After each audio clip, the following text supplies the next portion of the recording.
Good afternoon.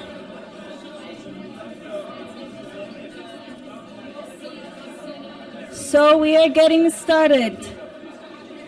Thank you very much for all of you inside the room that accompany us in this very special day and momentum for the International Disability Alliance.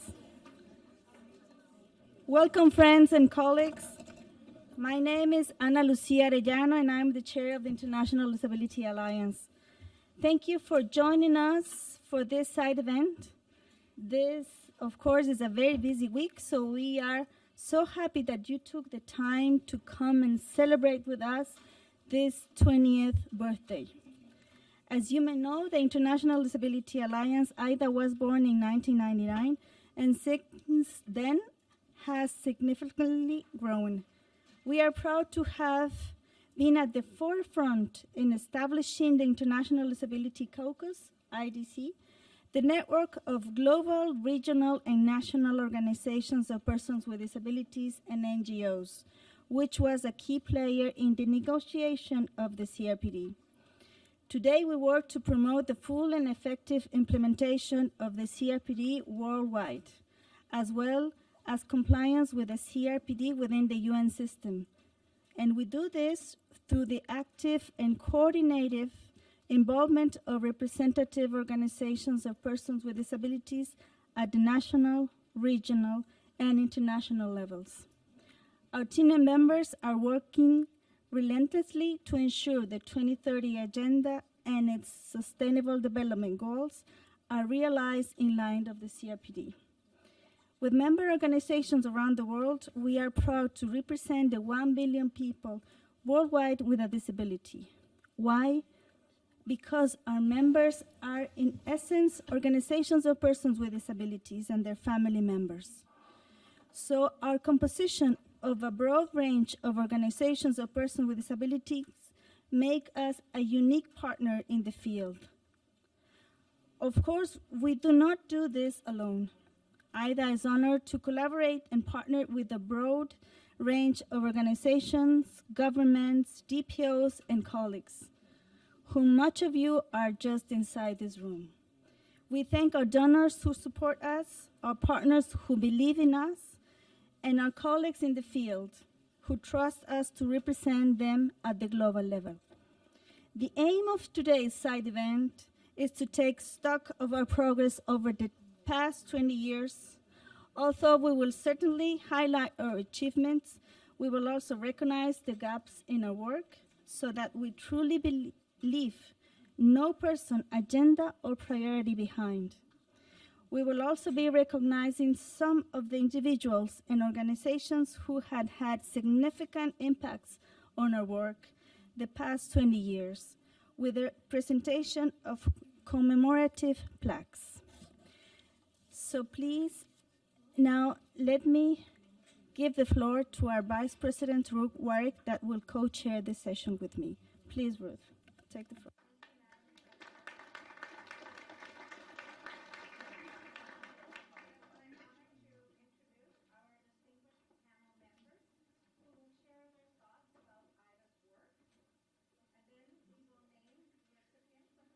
Who are here in the room with us today.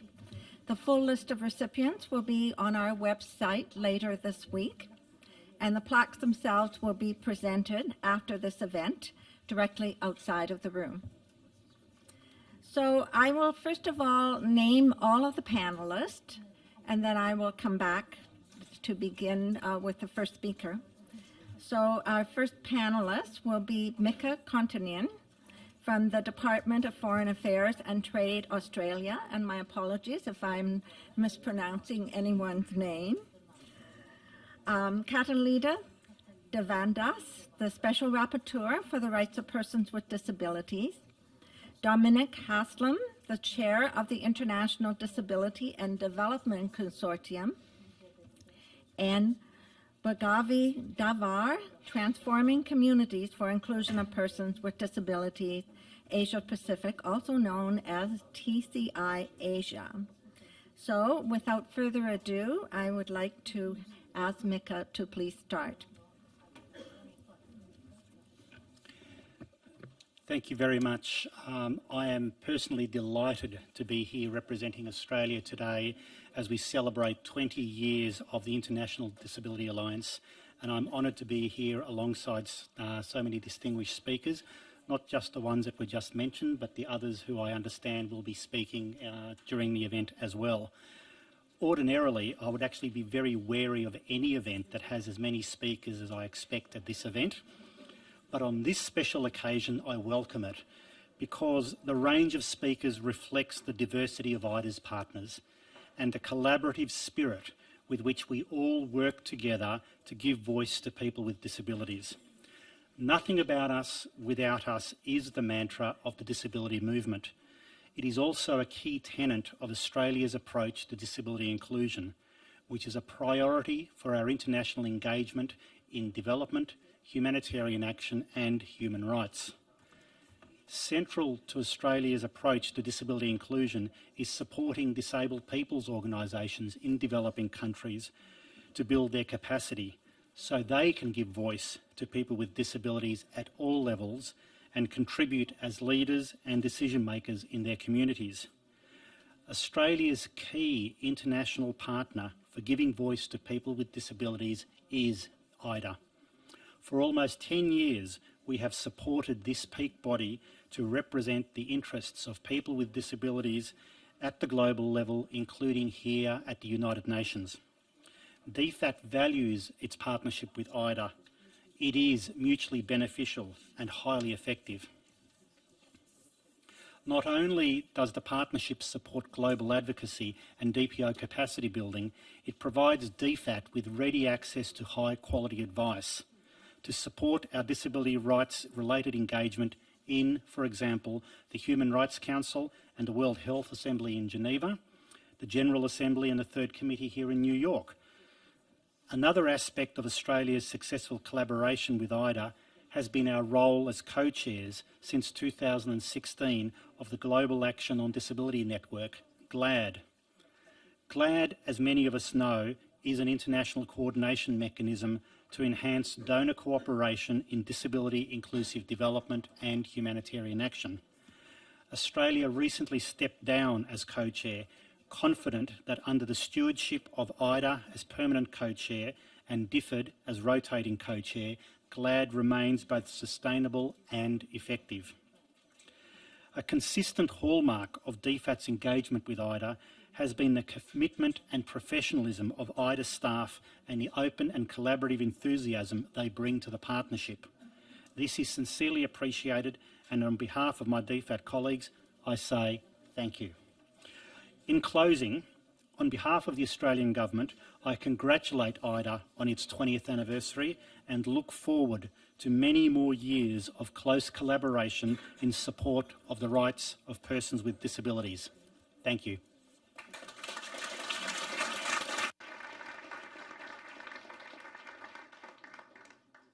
Much, Mika. The Australian Government has been a supporter of IDA from the start, and we continue to enjoy a fruitful partnership with you. And now I would like to turn the floor over to Catalina. Thank you very much, Ruth, and I'm also very delighted and humbled and honored to be here celebrating this 20th anniversary of IDA. As a former member, as the wife of an ex-executive director, I think that my life, it's very attached to the IDA trajectory. So what can we say about these 20 years of the International Disability Alliance? So many achievements that when we were listing them, I was really so surprised and shocked about the things that we could haven't dreamed of when we were in the process of the negotiation of the convention. And I'm so happy to see here so many faces that participated in that process and that help us to be where we are today. But of course, it's not only that, it's not only the convention, but it's the SDGs, it's the Addis Ababa Action Agenda, it's the Sendai Framework for Disaster Risk Reduction, the Charter on Inclusion of Persons with Disabilities and Humanitarian Action, mainstreaming disabilities into the work of the General Assembly, the Human Rights Council, and of course, most recently, and crossing fingers, the Security Council. IDA's impact on treaty bodies and the universal periodic review. So the impact is amazing. The international community and the international processes have been impacted by the advocacy work of IDA, and this is what we're seeing in these discussions on the Conference of State Parties and how the international agenda is moving towards more inclusion of persons with disabilities. So the work of the Alliance has been fundamental to keep the momentum and to take the discussions to a higher level. The network and the Alliance, has grown significantly over these last 20 years, 8 global and 6 regional organizations of persons with disabilities, and you're covering now over 1,100 organizations of persons with disabilities and their families from across the world. And of course, having such a diverse number of voices is always a challenge. And I think that we are now facing also the challenges, but I think that is exactly, and as Mika said, the strength of the disability movement, that diversity.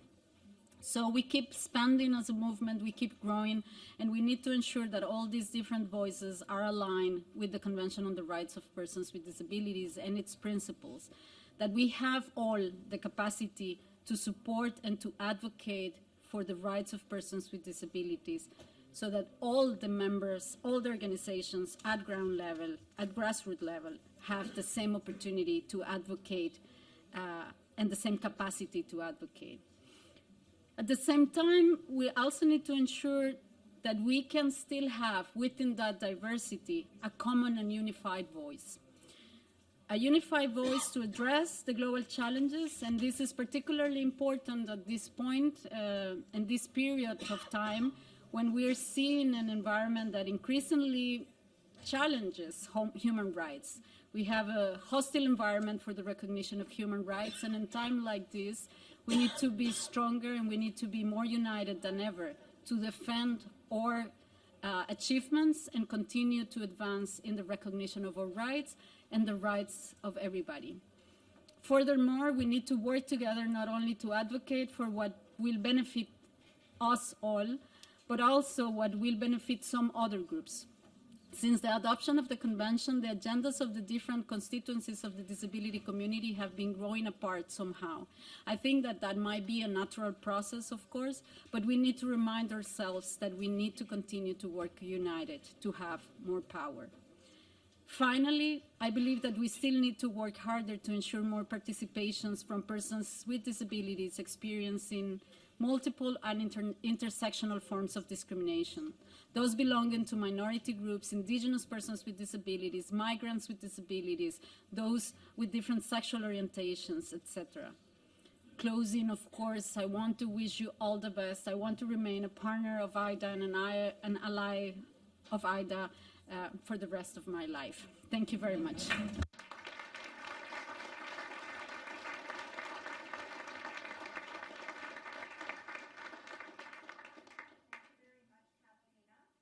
Count on us to continue to be strong supporters of you in your advocacy work. And next, I would like to invite Dominic to speak. Thank you, Ruth, and hi, everyone. I'm Dom Haslam, Chair of the International Disability and Development Consortium. I should say at the beginning that my words will mainly represent my views on our incredible partnership with the International Disability Alliance. This is problematic as I've only been involved for a few years, and there are people in this room who have been changing the world together for more than 20. Many IDA and IDDC members also have a complex and a valuable network of relationships together as well. But I will focus on what I know, which is a recognition of the fundamental role that IDA has played in getting us to where we are. Simply put, no IDA, no CRPD. No IDA, no increased inclusion of people with disabilities within Agenda 2030. No IDA, no UN disability strategy. No IDA, no national disability policy in many countries around the world. These are all magnificent achievements, and IDDC are very proud to have been involved in partnership through this journey. I was also asked to talk briefly about where next for IDA, because it's all very well and good to celebrate, but as we say, there's much more to do, so we need to get on with the job as well. So my answer to that is implementation, implementation, implementation of the CRPD, of Agenda 2030 and of UNDIS at the national and at the local levels. That's where the challenge lies now. So we mustn't be complacent. The policy battle, in my view, is largely won, but it can't be taken for granted. But to succeed in creating the equal world we're all aiming for, IDA and its allies must refocus on this challenge of making change happen in practice. To conclude, I congratulate IDA and its members on the huge achievements of the last 20 years. I'm not sure I'll be here in 20 years' time, and in some ways, I hope there'll be no need for IDDC because our aims will have been met. But I know that while there is a need, IDA will be a central force for challenge and for progress, and IDDC and its members will stand with you as allies. Thank you.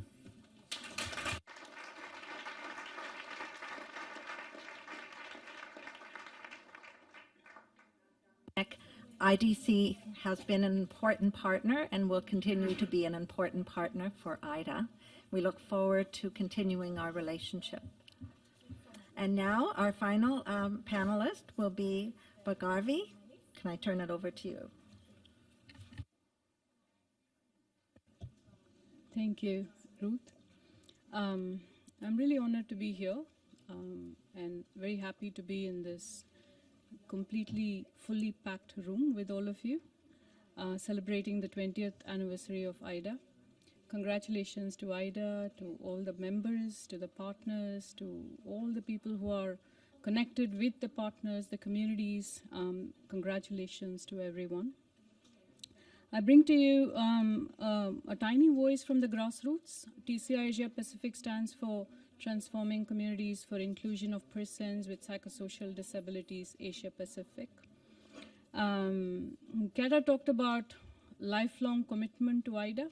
I want to say that we owe our life to IDA. TCI Asia Pacific would not exist if it was not for IDA. No IDA, no TCI Asia Pacific. It's really true because, you know, in 2010, I, working in my little tiny spot in Pune city, a very small town in a very large country, I got a phone call about orientation to CRPD from Delhi. And for me, that was a highlight of my life. And from there on, there was no stopping the number of orientations to CRPD, the intensive CRPD trainings, exposure to the United Nations and all of that. It really opened my eyes and it opened the doors for the small organization which I was heading at that time, which is called the Bapu Trust. I bet 99% of people in this room haven't heard of the Bapu Trust. Yeah, but we kind of really were grateful to IDA for identifying this small group of persons with psychosocial disabilities hidden somewhere in a very large country. So that was a beginning. We started with 1 or 2 countries in the Asia region. Now we are 21 countries with over 150 members of persons with psychosocial disabilities. So if it wasn't for the trainings offered by IDA, we would never be where we are. And we've kind of lived half our lifetime, half of IDA's lifetime with IDA. So almost 10 years now. Next year we would have walked 10 years with IDA in different roles and different formats. Really grateful for that. The very strong, you know, when you're a person with a psychosocial disability, we have like really strong sentiments about how bad the world is. You know, you just know your needs. You don't know the needs of even other persons with disabilities, leave alone the general public. But through the constant, I would say, brainwashing by the trainers of CRPD, we say, okay, cross-disability. You think cross-disability, and you think dialogue, you know. You don't go there where emotions are too intense and too strong. And those lessons went very deep, and it opened our eyes again to different world experiences of people with different disabilities located in different parts of the world. So really grateful for opening our eyes and hearts to diversity, to respect, to communication, to dialogue, and all of that.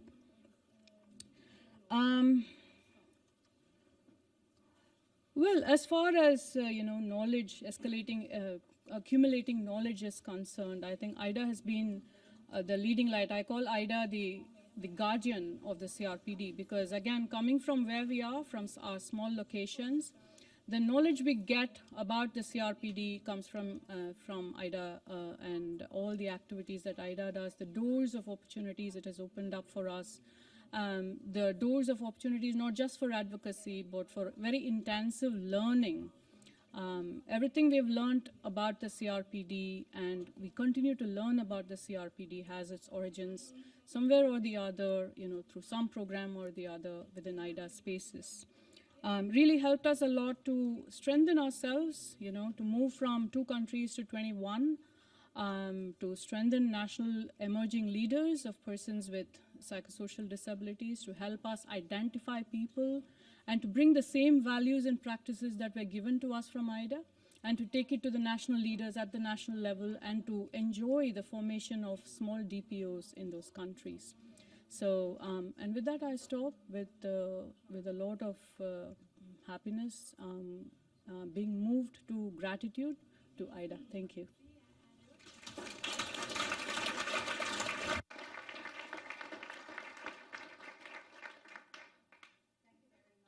We look forward to continuing to support your work, and we wish you every success. Now I would like to introduce the State Secretary, Jan Christian Kosto of the Government of Norway, and invite him to say a few words. Dear Ida, honorable guests, ladies and gentlemen. The right to participation in public life is a fundamental human right, established in Article 21 of the Universal Declaration of Human Rights and reaffirmed in Article 25 in the International Covenant on Civil and Political Rights and in other human rights instruments. Nevertheless, this right is far from being implemented in a meaningful way in all relevant areas and in all countries as promised by Agenda 2030.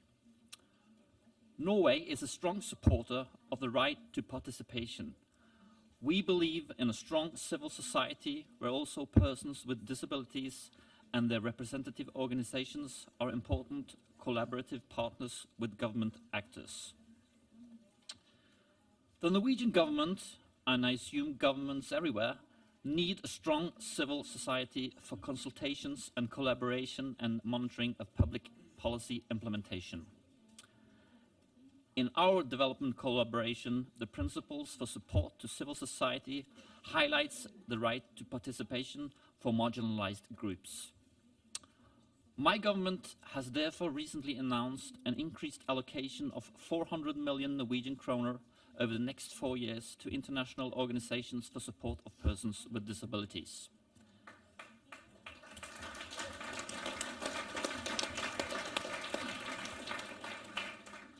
This comes on top of what we already provide. IDA is one of 2 international NGOs invited to apply. We have participated in the GLAD network since the beginning. We are very grateful for how this international platform has contributed to inspire a stronger emphasis on disability in different settings by introducing issues, preparing actions, coordinating and leading the international development agenda for disability inclusion. IDA has become a leading promoter, convener and voice for the global disability movement. IDA demands respect for the unique experience and knowledge that people with disabilities have. The knowledge of persons with disabilities is still being ignored in many countries. Norway believes in creating an enabling environment, empowering persons with disabilities and their organizations to voice their interests through meaningful participation and involvement in the monitoring of the implementation of the CRPD. We need strong organizations like IDA. We have seen how they have been able to build and run very professional organizations, networks, and alliances once resources have become available, and the doors to participation were opened with impact at the highest level. So let me end by saying we strongly believe in IDA's collaborative way of working and look forward to continuing our collaboration with you, the GLAD network, and other channels. We also hope that more bilateral donors will join the GLAD network in the future. However, with success comes new challenges, also for IDA, ranging from better overview of what different donors fund in disability activities to the need for advocacy for stronger and more robust data. We wish IDA continued success with both old and new challenges and will do our very best to support you also in the future, both politically and financially. Thank you.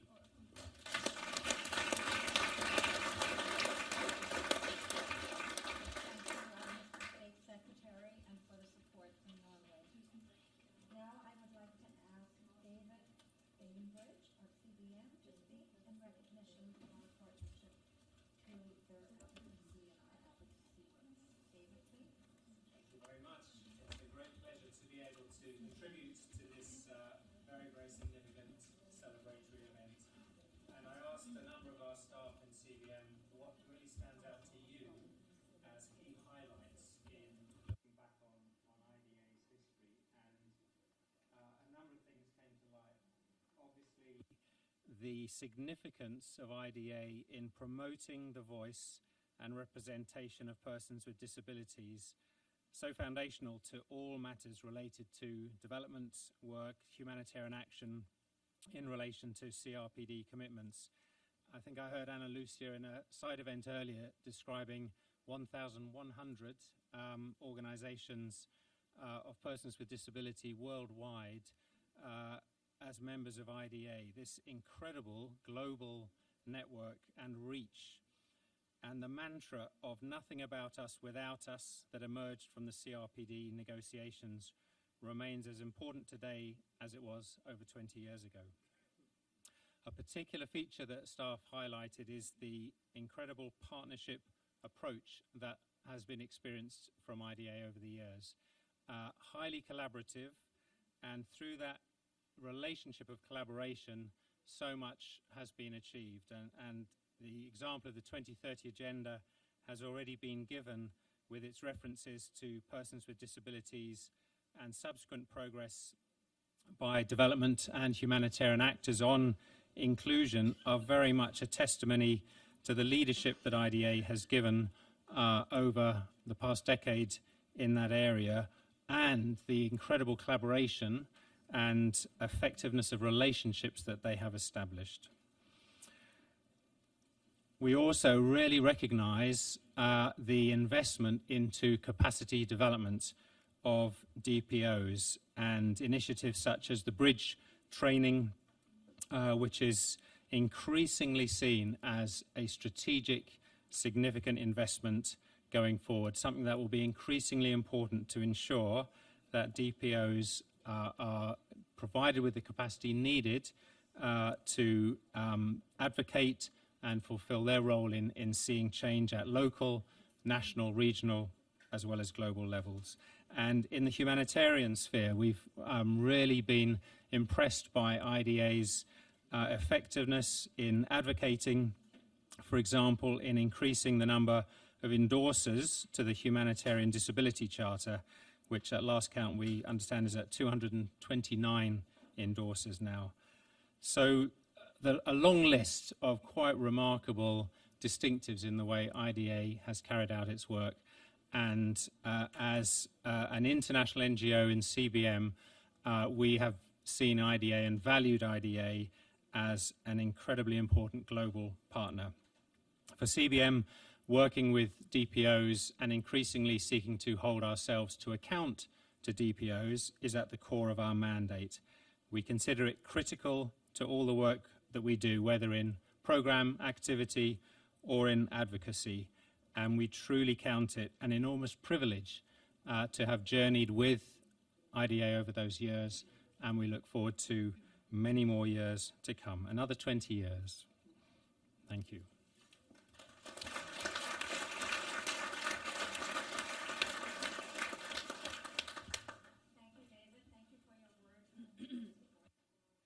And now I would like to invite several member state representatives to say a few words. We will start with Penny Innes from the United Kingdom Department for International Development. Penny, please. I'm also just delighted to be here and to celebrate with you all the successes of IDA. And I've just been working with IDA for just over 2 years, but that does continue a longer standing partnership with the UK Department for International Development.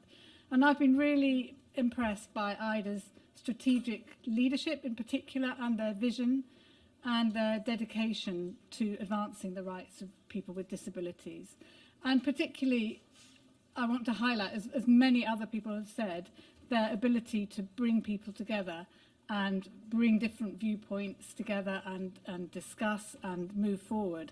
And our collaboration with IDA does this in different ways, through the bridge training that we support, through our co-chairing of the Global Alliance for Disability, the Global Action on Disability Network that we're co-chairing, as Mika mentioned, and particularly the Global Disability Summit that we co-chaired together last year with the government of Kenya. And that summit aimed to raise global attention on disability inclusion and increase action to implement the UN Convention on the Rights of Persons with Disabilities in developing countries. And I think we can agree it was a groundbreaking event. It brought leaders together in international development who made around 1,000 commitments to action against the UN CRPD. And this would not have been possible without IDA. Their leadership enabled people with disabilities to be right at the centre of that event, of the planning of it and of the delivery of it. They supported 65 DPOs from developing countries to come to London to take part in the summit, and also helped us to make sure it was as accessible an event as we could make it. So that was a very exciting moment last year, and we're seeing huge momentum since then. Many organisations are taking concrete action as a result, and we will make sure that they deliver on their promises. And I think fundamental to the success of the summit and the other activities that we've heard of today is IDA's ability to bring the global disability community together. And as we all know, together we are stronger. And IDA has shown the importance of listening, of valuing different perspectives and opinions, and providing forums for partners to come together, discuss and agree a way forward.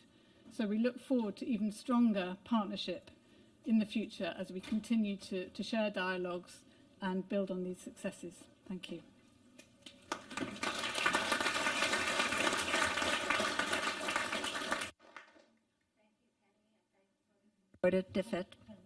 And now we would like to call upon Cornelia Henriksen from Germany's BMZ.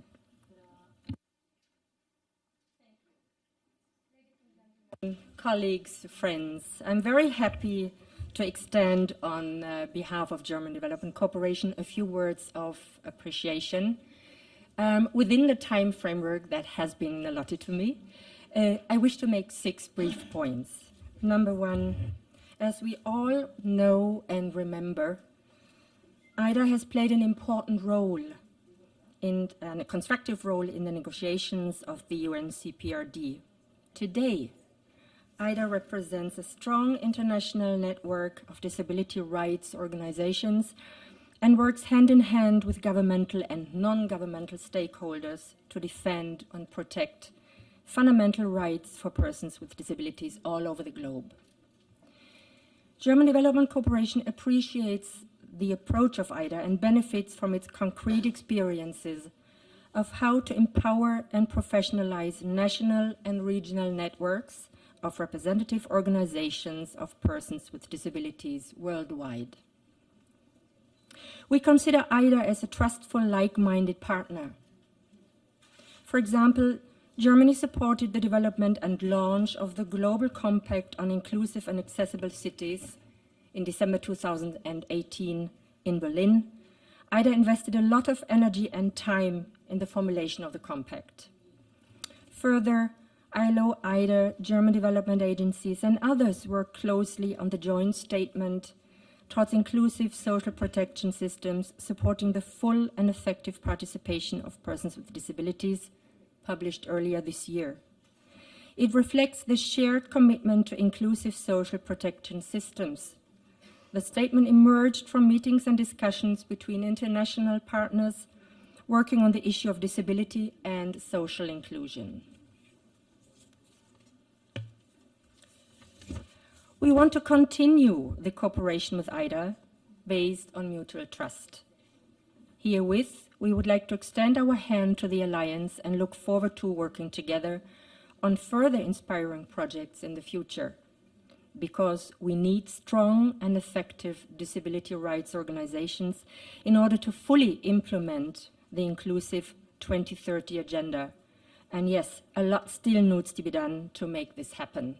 And as we also heard from Vladimir Chuk and from others earlier this morning, we also need IDA to help implement and supervise the efforts on the United Nations Disability Strategy.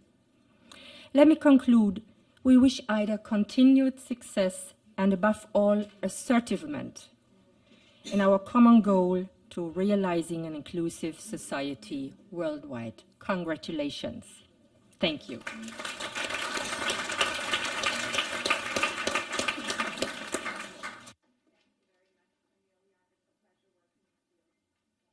Now we call upon Nina Nordstrom from the Ministry of Foreign Affairs of Finland. Very easy to join others in congratulating IDA today.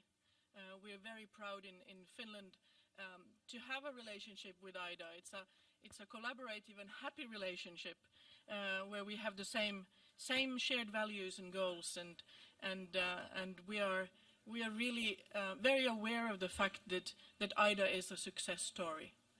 You have changed the world, you've changed it for the better. IDA is the best influencer, the best outreach maker, policy maker, negotiator that there is on disability issues, a non-governmental negotiator that is, and this is true in the UN context, but beyond as well, as we have heard already today. You've done hard work. You've had wonderful, great, dedicated individuals working for and with you, and as you have seen, also good and solid support from many different parts of the world. Of course, disability rights will continue to demand a lot more work. Much remains to be done. There are tremendous challenges left for people with disabilities, be it in terms of the poverty that they face, of the discrimination and so on. And at the same time, many human rights issues are not doing very well. Catalina already said this earlier.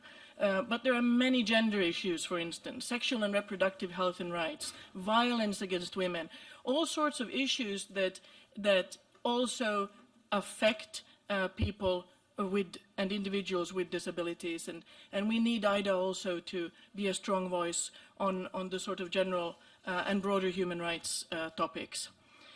So thank you for all the work that you have done so far, and Finland has a brand new government since last week, and from day one, I think it was on Friday, the new government made it very clear that disability rights will continue to be a central part of foreign policy, be it development policy, be it humanitarian action and so on, human rights policy obviously. So we're very happy about that, and we will continue working on non-discrimination, intersectionally of course, on gender equality, on NGOs and civil society participation, on a broad range of issues from civil and political to economic and social and cultural, obviously in human rights defenders as well. So to IDA we will just say bravo, thank you, and keep those good applications coming. Thank you very much.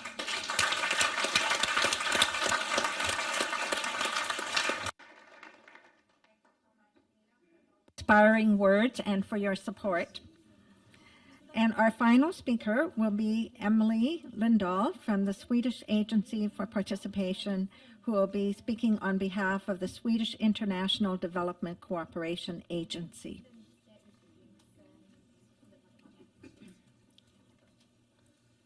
Are you in the room, Emily?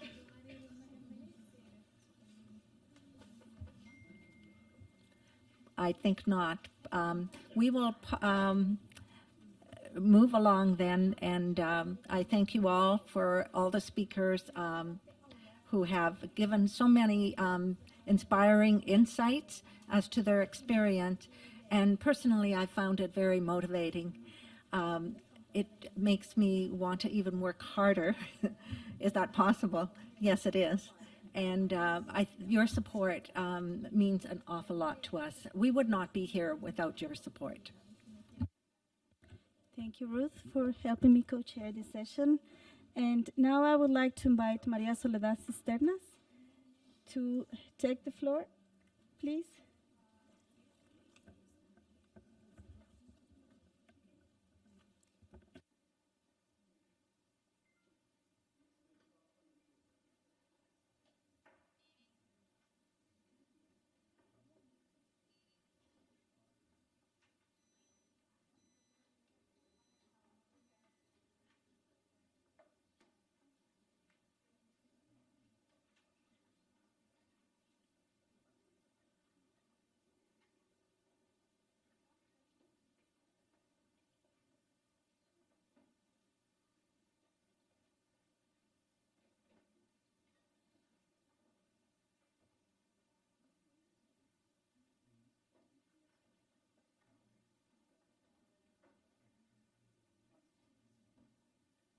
Thank you, Maria Soledad.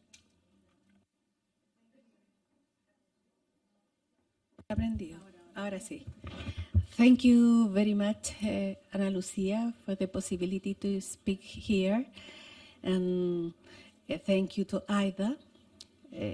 And on behalf of the Secretary General of the United Nations, I congratulate to Aida in this celebration, 20 years of life. And I would like to say that in my position during 8 years as a member of the Committee on the Rights of Persons with Disabilities and 4 years as chairperson of that committee, I accreditate the contributions of Aida in the training of civil society in general, including different countries far from Geneva, and they possibilitate the training of the persons, the communication with the committee, the production of the complementary reports, very useful for the tasks of the Committee on the Rights of Persons with Disabilities. It was, and now I know that until now, this is a very, very good work that contribute with this important mechanism of monitoring about human rights. And now, in my position as a special envoy on disability and accessibility, I accreditate the contributions of different organizations, members of AIDA, in different plans, programs, of projects. I would like to mention the campaign about good treatment to boys, girls, and adolescents with disabilities. And in that opportunity, I made consultations to different organizations, and I received very interesting comments that we introduce in the contents and in the substance of the campaign. For this reason, thank you very much. Thank you very much, and congratulations again.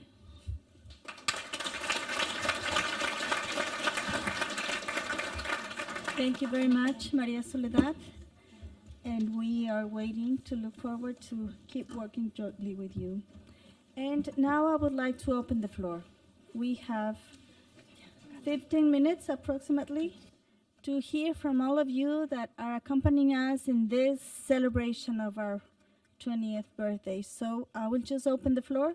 If you could raise your hands just to let me know that you would like to take the floor.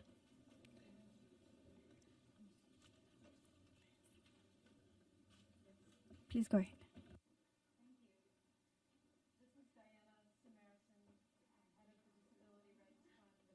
Rights Advocacy Fund.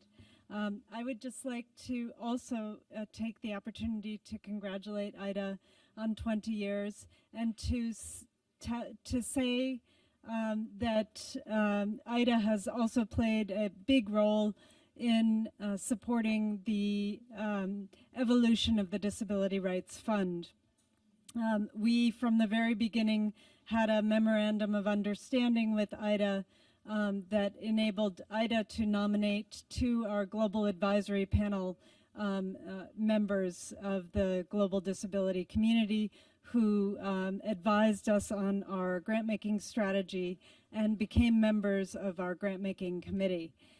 So that was key and to ensuring that our grant-making strategy matched the needs and the priorities of the disability community in the Global South, and that persons with disabilities were at the table in making decisions about where the money was going. And so I'd just like to say thanks very much to Ida for that partnership, and may it continue. Thank you very much for your kind words, and we still keep waiting for working jointly with you also, Diane. Thank you very much. May I see other hands raised in the room? Yes? Please take the floor.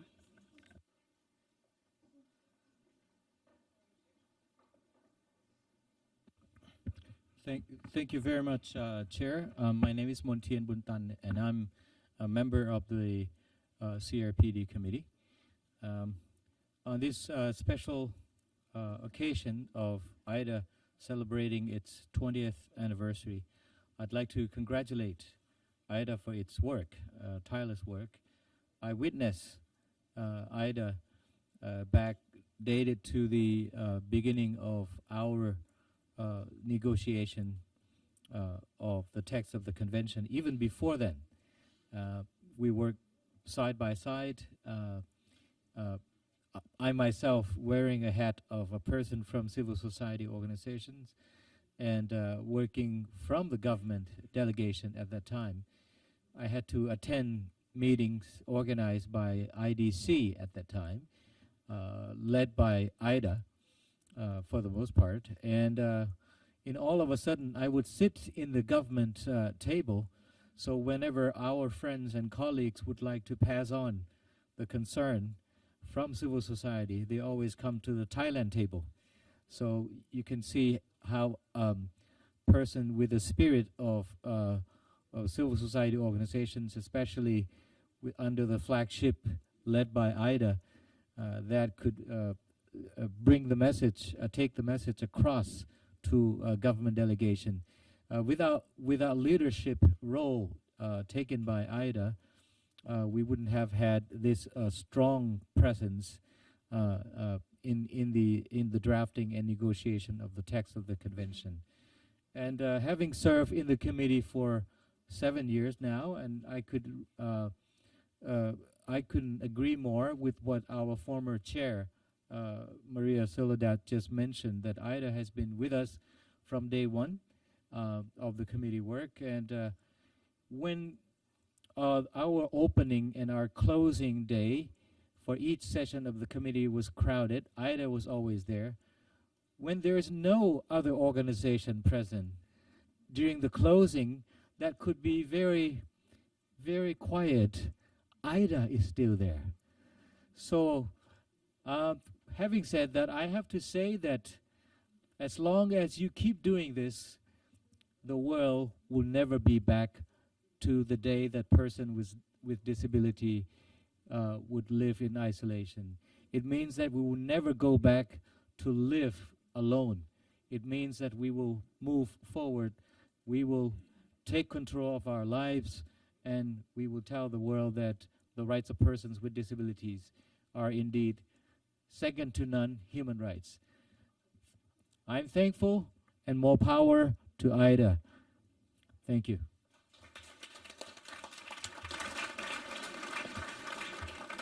Thank you very much, Montian.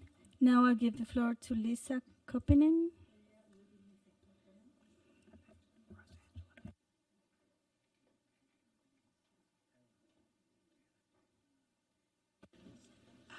Hello, everybody, and dear participants of this event.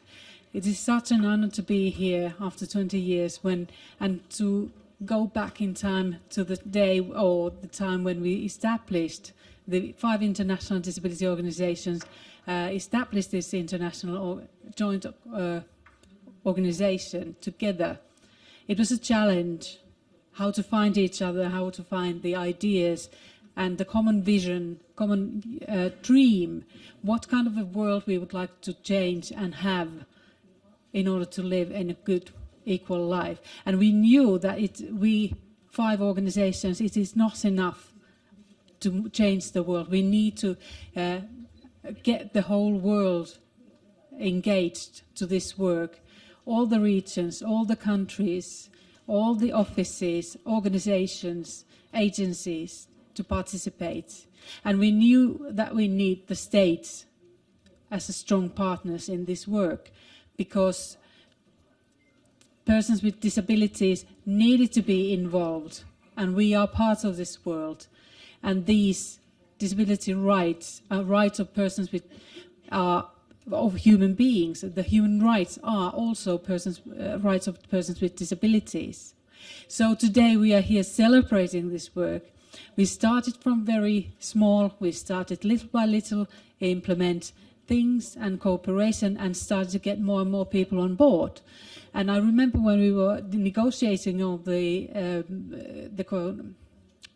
convention, and during that negotiation time, more and more organizations of persons with disabilities participated in this work. Every meeting, more and more were coming to the UN. And we are here today and see who are involved, who are here. And it seems that we are building the world that it starts to look little by little the kind of world that belongs to everybody, and nobody's left behind. But we still need to work hard, of course.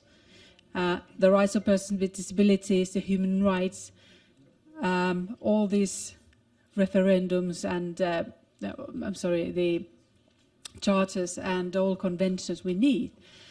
And I think also the Agenda 2030 is some big step forward. And these rights are something that we need to be more actively to try to get implemented. But what I want to do is to congratulate IDA, congratulate everybody of you who want to support the work of this IDA organization. So I'm just hoping and wishing all the best in the future for the IDA and its member organizations to make a better world for all of us. Thank you very much, Lisa. Now I will give the floor to Rosankila Berman from UNICEF. I will ask for permission to speak as an individual advocate and then for sure as UNICEF as well. But I think that for me it's an emotional moment here because many movies are coming through my mind, not only through the last 20 years, but much before. I have been in that life for like 40 years, so I have seen a lot of different efforts for us as people with disabilities to have an effective voice and really be able to change the lives of people with disabilities around the world.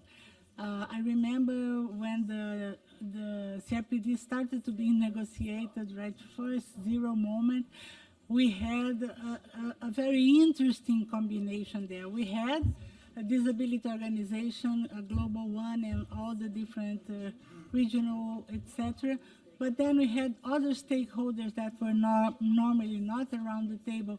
And like 2 years into the process, IDA was founded, and the compromise was very big in terms of bringing all these ideas, as Lisa was mentioning, together and trying to find a common vision, a common ground to work together with maturity, with strategy, with partnerships. I think that IDA is the modern formation of the disability movement that came to give the input to the CRPD and the responses on how to implement it as well.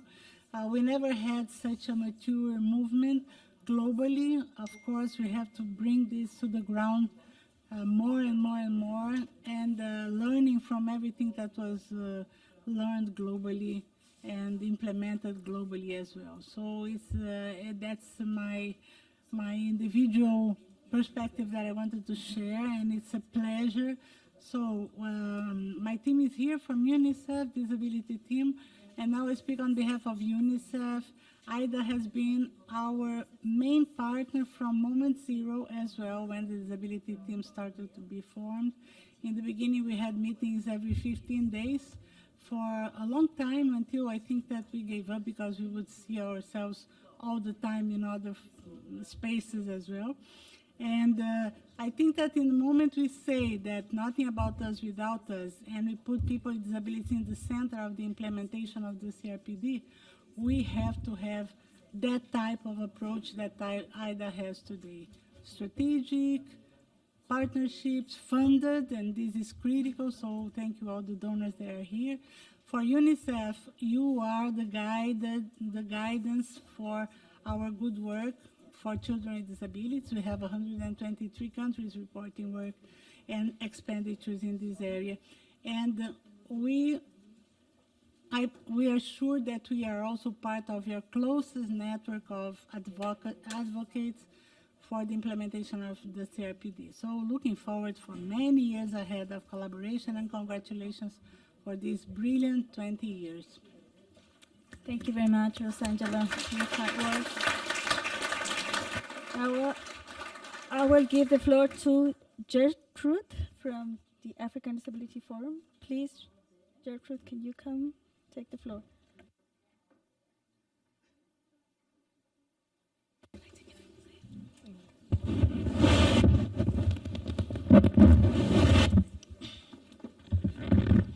Yeah, I'm Gertrude Foroafefome from Ghana, work society and a member of the CRPD Committee on Rights of Persons with Disabilities.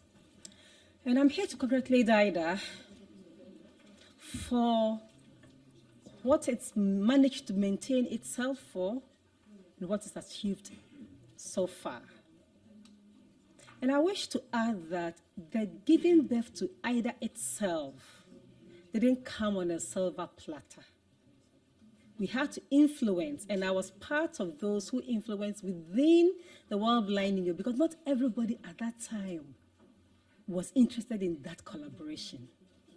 And those of you who would remember Kiki Nordstrom, Kiki and I gave birth to the name Ida. And because we wanted a female name, we suggested Ida to be proposed. And we're so glad that it was accepted and it's come this far. So if you celebrate 20 years, it's a great achievement. Because the beginning was not easy, the growth wouldn't be easy. So my appeal is, let us continue to be firm, collaborate, strong, and remain united. And united, we'll be able to achieve much more. The sky is our limit. Congratulations, IDA. We'll grow stronger, we'll grow higher, we'll achieve, and there is no way we will return or leave any part that not to be done. So all I'm saying is, congratulations, congratulations, congratulations, IDA.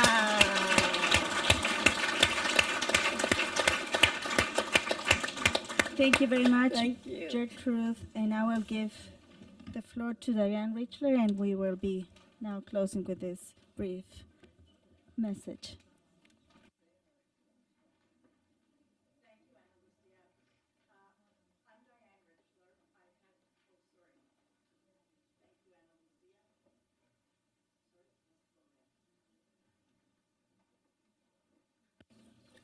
Oh, okay. Again, thank you, Ana Lucia. I'm Diane Richler. I had the privilege of chairing the IDA for a couple of years. Before that, I was president of Inclusion International. And I was the president-elect of Inclusion International, the first time I met some of the people in this room. And it's great to be having this celebration, but I think it's worth reflecting on the fact that it wasn't always smooth sailing. And I'm an optimist, but when I went to the first meeting on the convention that was convened by the government of Mexico, I left that meeting thinking, we're never going to get along, because we had very different ways of expressing what we thought human rights meant for people with disabilities. But we were all committed and we really stuck with it. And many of us who looked at each other with suspicion in the early meetings became good friends. And I think that the most important decision that we made was that none of us would put forward a position or wording that another group saw as harmful to them. And that was really hard because we had very different objectives sometimes, and the language that we were used to using in our own movements didn't always work for everybody else. But we persisted, and we also learned a lot about each other, because I must say that most of us knew our own networks, but we really didn't know a lot about the other DPOs, about the other disability organizations. And so people learned to help each other and learned what some of the challenges were facing some other groups. And I think that really made us stronger. We also had the advantage of coming together a couple of times a year for an extended period of time. Lex used to play the piano for us, and we would gather around and socialize, and we became friends, and we developed trust. And I think that trust has been one of the very important elements that developed during the negotiations of the convention and through the years. I think that from what I see now, because the movement is so much bigger, it's harder to keep that sense of cohesion, and that's something that I think we really need to work at. And I think that the whole human rights community has something to learn from us in the sense of never promoting rights in a way that tramples on anybody else's rights. I think that was one of our biggest accomplishments, and I'm really proud and honored to have been part of it. Thank you.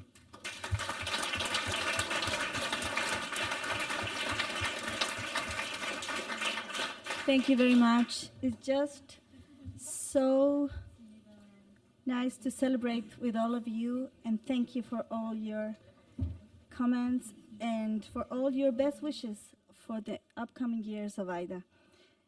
Finally, I would like to recognize the people who will be receiving plaques after the event and were able to join us here today. I will start with our previous AIDA chairs, and we thank Janice Vardakastanis, our previous AIDA chair, Lisa Koppinen, and Diane Richler.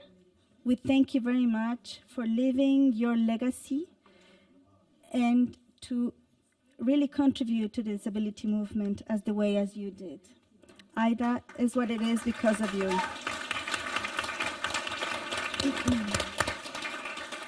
I will also take the opportunity to recognize our former staff member that significantly contributed to the work of the Alliance, Alex Scott. Thank you very much.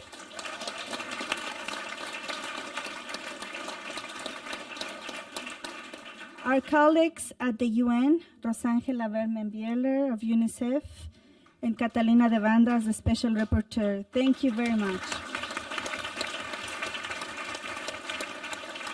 And our friends from IDDC, the International Disability and Development Consortium, Dominic, thank you very much. CBM, David Brambridge, thank you very much. Humanity and Inclusion, Jeff Meir, thank you very much. Sightsavers, again, Dominic, thank you very much. Action on Disability and Development International, Jimmy and Mosharraf, thank you very much. Atlas Alliance, Lillian Erbstedt, thank you very much. Last but not least, our donors, Australia's Department of Foreign Affairs and Trade, Mika, thank you very much. The United Kingdom Department for International Development, Penny Hinnis, thank you very much. The Ministry of Foreign Affairs of Finland, Nina Nordstrom, thank you very much. BMC Germany, Cornelia Henderson, thank you very much for you. And the Swedish International Development Cooperation Agency, Emily Linden. We thank you very much. And I will not forget to recognize the extraordinary work that our IDA Secretary has done for us and with us throughout these years. I thank you, Vladimir, for now being the one who leads our team in our New York and Geneva headquarters. Well done, team. Thank you very much. So, happy birthday, Ida. Thank you, every one of you, for coming today, and we wish every one of you the best at the cusp. We will now proceed outside to hand out the plaques and have some photos. Again, happy birthday, Ida. Thank you very much. Very good. It's always a good sign. That's okay. It's always a good sign when you have more people wanting to speak and you don't have time to give people. Yeah. So thank you from